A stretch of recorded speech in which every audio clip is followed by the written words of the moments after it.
Awakening is when we've reached a point in our life where we realise that we didn't have all the answers, that everything we tried to do hasn't brought us to a happy ever after, no matter what we've tried to change. So awakening is the point where the soul is ready to say, okay, I need some help, please help me. We've all heard of Nostradamus, of the end of times, and how he thought life was going to end. He saw all the negatives that we as a species were going to create and move through. And again, based on his limited ability to process that data, he really thought we were going to kill ourselves and the planet would just go.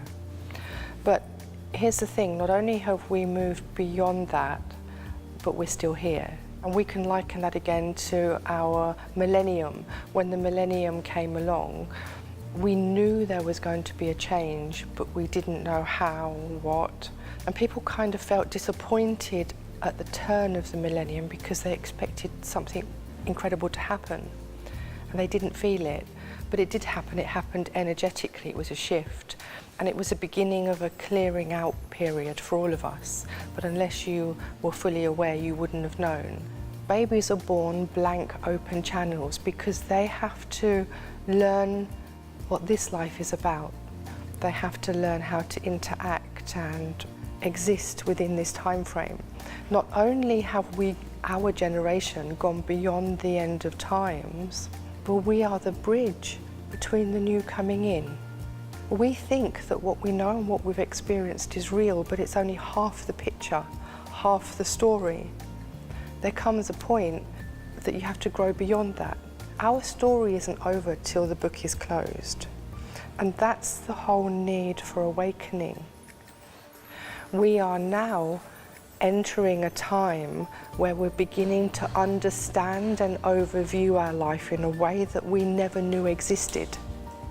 Okay, mixing the physical and the spiritual. Basically, it's coming back to a place of understanding in yourself. I've produced some books with Spirit upstairs. It's like a telephone link that will link in with where you are precisely. So it's beginning to understand not only what you always do, but to lift your vibration above what's going on so you don't get caught in the dramas. You come into your higher self, and then you start working with your intuition and your higher self. Because then what happens is insights and information come in that are necessary in the now. From the time we're born, we look to find out where we belong, look to feel needed and loved and wanted. We look for it in our parents, who should know us and love us the best. We look to it in our siblings, especially our friends, because they're handpicked, but even more so in our lovers, husbands, partners, friends. But the problem is we're looking outwards to find the love we feel that we're lacking, and we hope to see it mirrored back in other people. But you've got to remember they're looking for the same. So if everybody's looking for the same thing, who's got it? Where is it?